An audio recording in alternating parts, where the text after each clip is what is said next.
2019, 2020 యొక్క పాలసీ, ఇసుక పాలసీ ఏదైతే ఉందో,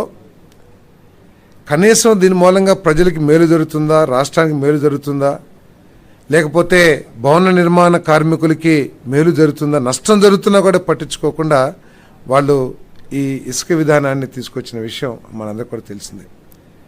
మరి 2019, 2021లో తీసుకొచ్చిన ఇసుక విధానాన్ని రద్దు చేస్తూ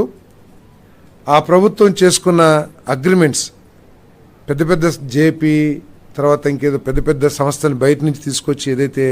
అంటే అప్పుడు చెప్పుకునేది ఏంటంటే అవి నామమాత్రమే, కానీ ఆ ఇసుక వ్యాపారం చేసినంత మాత్రం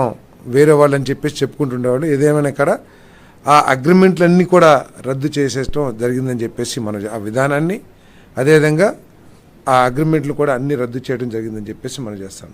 ఎంత ఘోరం అంటే